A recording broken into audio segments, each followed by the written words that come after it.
Hello students, welcome to extra grades e learning. मेरा नाम है आकाश मिश्रा और सबसे पहले मैं आपको बधाई देना चाहूंगा कि आप क्लास 12th में एंटर कर चुके हैं। ये क्लास जो 12th है ये आपके जीवन का सबसे इंपॉर्टेंट साल है, क्योंकि आपके जीवन के जितने रास्ते हैं सब इसी क्लास 12th से खुलने वाले हैं। आप इसी क्लास 12th में अपने जीवन की राह को चुनेंगे और उस राह को चुनने में आपकी मदद करने के लिए हम यहां पे तैयार हैं। मैं पिछले 10 सालों से फिजिक्स में 12th के स्टूडेंट्स को गाइड कर रहा हूं और हजारों स्टूडेंट्स को लगभग पढ़ा चुका हूं, और पिछले 5 सालों से मैं आईआईटी जेईई और नीट के स्टूडेंट्स को भी गाइड कर रहा हूं और मेरे कई सारे स्टूडेंट्स आईआईटी और रेप्यूटेड मेडिकल कॉलेज से एमबीबीएस परस्यू कर रहे हैं। ओके, तो ये तो हुई मेरे बारे में बात। अब बात की जाएगी आपके बारे में। अच्छा, अगर आपकी बात की जाए तो ये आपके जीवन का सबसे महत्वपूर्ण साल है। अच्छा, आप अगर एमबीबीएस अगर आप ये वीडियो देख रहे हैं तो मैं ये मान के चल सकता हूं कि आप 12th में आ चुके हैं, और जब 12th में आ चुके हैं तो आपने एक स्ट्रीम ली है जिसमें फिजिक्स इन्वॉल्व है, और वो स्ट्रीम या तो बायोलॉजी है या मैथमेटिक्स। अच्छा, दोनों में ही फिजिक्स का इंपॉर्टेंस बहुत ज्यादा है, और जब दोनों में फिजिक्स का इंपॉर्टेंस बहुत ज्यादा है तो सबसे पहले हम फिजिक्स का सिलेबस जानना चाहेंगे। ओके, क्योंकि किसी भी किताब को पढ़ने से पहले, किसी भी सब्जेक्ट को पढ़ने से पहले हमें उसका सिलेबस डिकोड करना बहुत जरूरी है। अगर आप सिलेबस डिकोड करेंगे तो समझिए कि आप आधी जंग जीत चुके हैं। मेन कॉन्सेप्ट ये है किसी भी एग्जाम को क्रैक करने का। ओके, तो आइए चलिए सिलेबस डिकोड करते हैं। सबसे पहले पूरे फिजिक्स की अगर हम बात करें क्लास 12th के, तो हमारे पास यहां पे 10 यूनिट्स हैं, और वो 10 यूनिट्स में चैप्टर हैं हमारे पास 15। ओके, 10 यूनिट्स और चैप्टर हैं 15। अच्छा, अब अगर इन 15 चैप्टर्स की बात करें तो इन चैप्टर्स में कुछ चैप्टर हमारे बोर्ड के लिहाज से बहुत ही ज्यादा इंपॉर्टेंट है, और क्लास 12th में आपको इन चैप्टर्स में, जैसे आप लोग 11th पास करके आए हैं तो आपने मैकेनिक्स वहां पे पढ़ा है, हीट एंड थर्मोडायनेमिक्स पढ़ा है, वेव्स पढ़ा है, इन सारे चैप्टर्स को आप पढ़ के आए हैं, इन सारी यूनिट्स को आप पढ़ के आए हैं। लेकिन यहां पे क्लास 12th में वेरिएशन हमारे पास बहुत ही ज्यादा है। जैसे एक क्लास में आप स्टडी करेंगे चार्ज को, एक क्लास में, एक चैप्टर में आप स्टडी करेंगे चार्ज की मैग्नेटिक प्रॉपर्टीज को, और एक चैप्टर में स्टडी करेंगे उनकी इलेक्ट्रोस्टैटिक प्रॉपर्टीज को। किसी चैप्टर में आप करंट का डीसी फॉर्म यानी डायरेक्ट फॉर्म पढ़ेंगे, और किसी चैप्टर में उसका अल्टरनेटिंग फॉर्म पढ़ेंगे। तो यहां पे आप वेरिएशंस बहुत ही ज्यादा देखने वाले हैं, ये बात तो यहां पे आपकी तय है। ओके, अच्छा, इसके बाद आगे देखते हैं। ये हमारा एक इनिशिएटिव है extra grades e learning. Okay, आप हमें फेसबुक पे, व्हाट्सएप पे और इंस्टाग्राम पे भी फॉलो कर सकते हैं। We are available on it, and you can also download our app from Google Play. Okay, आपको जो डाउनलोड का लिंक है वो डिस्क्रिप्शन में नीचे मिल जाएगा। तो अब हम लोग देखते हैं अपने स्पार्क बैच के इनिशिएटिव के बारे में। ये एक्स्ट्रा ग्रेड्स ई लर्निंग और हमारी अनुभवी टीम लेके आई है आपके लिए। तो अब हम बात करते हैं अपने स्पार्क बैच के बारे में। स्पार्क बैच एक इनिशिएटिव है एक्स्ट्रा ग्रेड ई लर्निंग की तरफ से, जहां पे हमारे जैसे टीचरों की अनुभवी टीम आपको क्लास 12th में गाइड करने के लिए तैयार है। अच्छा, ये जो स्पार्क बैच है, स्पार्क बैच में 3 लोगों के लिए मेनली मैं कहूंगा कि स्पार्क बैच है। पहला, ऐसे एस्पिरेंट जो आईआईटी जेईई मेंस की तैयारी कर रहे हैं। दूसरा, जो नीट की तैयारी कर रहे हैं और वो 12th में है। ओके, ऑब्वियसली जो आईआईटी जेईई और नीट की तैयारी कर रहे होंगे वो 12th में होंगे। ओके, तो उनके लिए ये बैच है, तीनों के लिए। अगर आप बोर्ड की तैयारी करना चाहते हैं, या जेईई मेंस में अपीयर होना चाहते हैं, या नीट की तैयारी करना चाहते हैं, तो यहां पे हम 3 एस्पेक्ट्स कवर करवाएंगे। तो आपके पास 2 इंपॉर्टेंट यहां पे टॉपिक्स हैं। पहला, 2 इंपॉर्टेंट पार्ट्स हैं ऐसे कहा जाए। पहला थ्योरी, दूसरा न्यूमेरिकल्स। अच्छा, अगर थ्योरी के पॉइंट ऑफ व्यू से बात करें तो आप अगर मेरे हर वीडियो को फॉलो करेंगे, फिजिक्स को लेके मैं आपको श्योर और गारंटी दे सकता हूं कि आपको थ्योरी को लेके कोई दिक्कत होने वाली नहीं है। ओके, क्लास 12th की जितनी भी थ्योरी है वो हम यहां पे कवर करेंगे हर एक वीडियो में। ओके, अच्छा, इसके बाद अगर न्यूमेरिकल की बात की जाए तो जैसे ही थ्योरी पूरी हुई उस चैप्टर के करस्पॉन्डिंग न्यूमेरिकल डिस्कस किए जाएंगे एनसीईआरटी से। ओके, तो इस तरह से आपका एनसीईआरटी का न्यूमेरिकल पार्ट भी कवर हो जाएगा। अब अगर हम बात करें आईआईटी जेईई मेंस और नीट की, तो कॉन्सेप्ट इसमें भी वही है जो 12th क्लास की थ्योरी में है। भाई ये पार्ट तो आखिर इसी का है ना। तो आईआईटी जेईई मेंस और नीट दोनों में कॉन्सेप्ट थ्योरी वही है जो हम बोर्ड में पढ़ेंगे। हां, बढ़ता क्या है क्वेश्चंस का लेवल। तो उसके लिए इसी बैच में हम दो अलग अलग सेगमेंट और बनाएंगे। एक सेगमेंट जो कि जेईई मेंस से डील करेगा, इसमें जेईई मेंस के जितने प्रीवियस ईयर के क्वेश्चंस हैं वो डिस्कस करेंगे, करस्पॉन्डिंग और क्वेश्चंस डिस्कस करेंगे। सेम हम नीट के साथ करेंगे, नीट में भी PYQ previous year questions discuss किए जाएंगे। अच्छा, नीट को लेके एस्पिरेंट्स के मन में एक फिजिक्स का डर रहता है कि सर फिजिक्स बहुत ही कठिन लगती है नीट के लिए।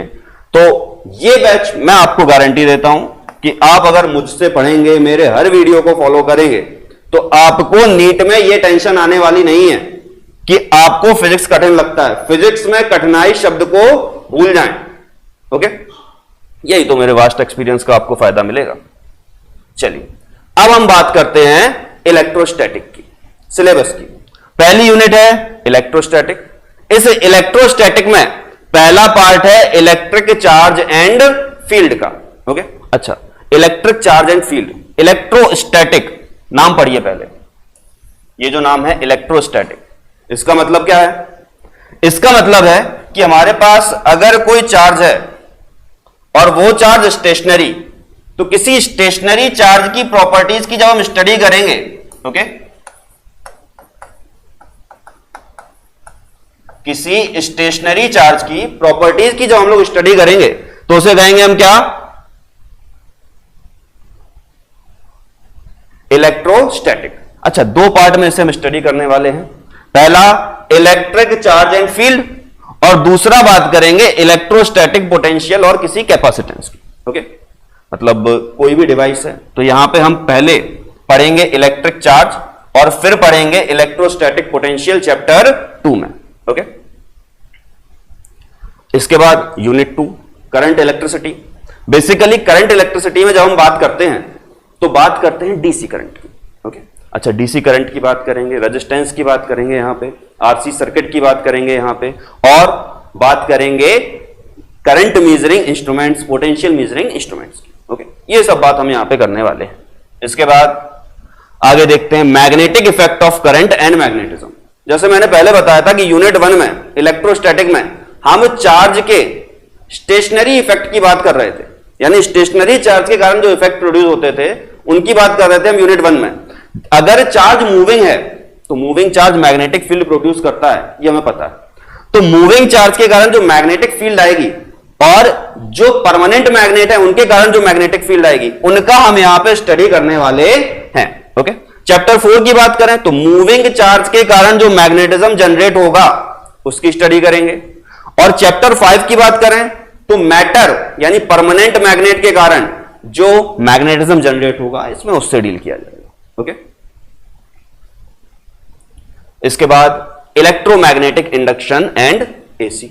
एसी यानी अल्टरनेटिंग करंट, दो टाइप की करंट होती है, डीसी और एसी। डीसी यानी डायरेक्ट करंट जो कि सीधे एक ही डायरेक्शन में चलती रहती है, और अल्टरनेटिंग करंट जो कि टाइम टाइम पे अपनी पोलैरिटीज को चेंज करती रहती है एक फिक्स टाइम इंटरवल के बाद। ओके, इसके बाद बात करते हैं इलेक्ट्रोमैग्नेटिक वेव्स की। अच्छा, इलेक्ट्रो पढ़ लिया, मैग्नेट पढ़ लिया। ओके, अब उनका जो क्यूमुलेशन है वो है इलेक्ट्रोमैग्नेटिक वेव्स। ओके, अच्छा, इलेक्ट्रोमैग्नेटिक वेव्स के बारे में भी यहां पे डिटेल में हम लोग पढ़ाई करेंगे। इसके बाद अब देखते हैं यूनिट नंबर 6। दो पार्ट इसके हैं, एक ray optics and optical instrument और दूसरा है वेव ऑप्टिक्स। ओके, तो देखते हैं रे ऑप्टिक्स में क्या पढ़ाएंगे। सबसे पहले प्लेन मिरर, प्लेन मिरर के कारण जो इमेज बनेगी उस इमेज का नेचर। इसके बाद कॉनकेव मिरर और कॉन्वेक्स मिरर, जिसे मिला के हम कहते हैं कर्व्ड मिरर। तो उस कर्व्ड मिरर के कारण जो इमेज बनेगी उस इमेज की प्रॉपर्टीज की हम स्टडी करेंगे। ओके, इतना पार्ट कवर होगा हमारा रिफ्लेक्शन में। ओके, अगर हम रे ऑप्टिक्स की बात करें तो रे ऑप्टिक्स को हम दो पार्ट्स में डिवाइड करते हैं, एक रिफ्लेक्शन और दूसरा रिफ्रैक्शन। जब रिफ्लेक्शन की बात की जाती है तो कहा जाता है कि जब लाइट रे सेम मीडियम में वापस लौटे तो उसे हम कहेंगे क्या? रिफ्लेक्शन।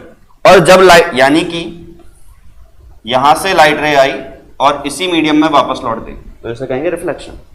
जब लाइट रे एक मीडियम से, एक ट्रांसपेरेंट मीडियम से दूसरे ट्रांसपेरेंट मीडियम में चली जाए तो इस प्रोसेस को हम कहते हैं रिफ्रैक्शन। ये दोनों हम पढ़ने वाले हैं किसमें? इस रे ऑप्टिक्स में, साथ ही साथ ऑप्टिकल इंस्ट्रूमेंट। ओके, जब हम रिफ्लेक्शन की बात करें तो प्लेन मिरर के कारण जो इमेज बनेगी वो, कर्व्ड मिरर और कर्व्ड मिरर्स के कारण जो इमेज बनेगी वो, इतना पार्ट हम कवर करेंगे रिफ्लेक्शन में। रिफ्रैक्शन में दोनों मीडियम के बीच की बाउंड्री पे जो रिफ्रैक्शन हो रहा है वो रिफ्रैक्शन पढ़ा जाएगा। आपका कर्व्ड मिरर से या कर्व्ड सरफेस से जो रिफ्रैक्शन होगा वो भी पढ़ेंगे, लेंस पढ़ेंगे, ये सब हम यहां पे पढ़ने वाले हैं। और ऑप्टिकल इंस्ट्रूमेंट्स भी डिटेल में पढ़ेंगे। अब बात करें वेव ऑप्टिक्स की, तो वेव ऑप्टिक्स में जो फिनोमिनाज हैं जैसे इंटरफेरेंस,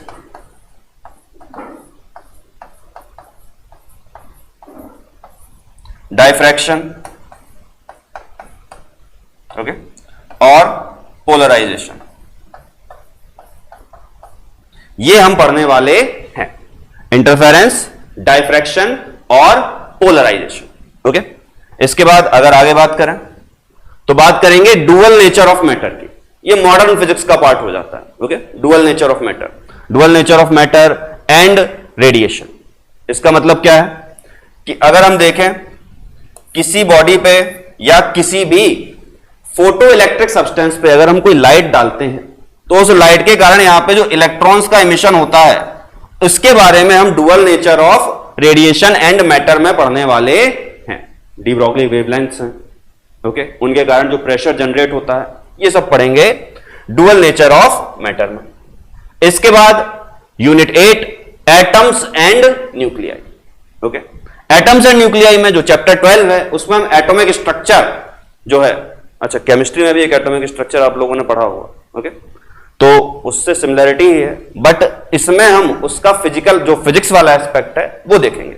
ओके, एटॉमिक स्ट्रक्चर में न्यूक्लियाई का सिंपल मतलब है रेडिएशन।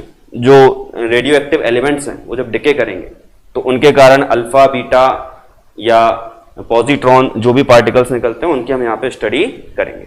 ओके, इसके बाद इलेक्ट्रॉनिक डिवाइसेस, सेमीकंडक्टर, ओके, जो भी तुम्हारे पीएन जंक्शन होते हैं, जो भी तुम्हारे जेनर डायोड होते हैं, इन सब की यहां पे डिटेल में स्टडी की जाएगी। ओके, इसके बाद कम्युनिकेशन सिस्टम, ये आपका लास्ट चैप्टर है, लास्ट यूनिट है, यूनिट नंबर 10, और चैप्टर है कम्युनिकेशन सिस्टम।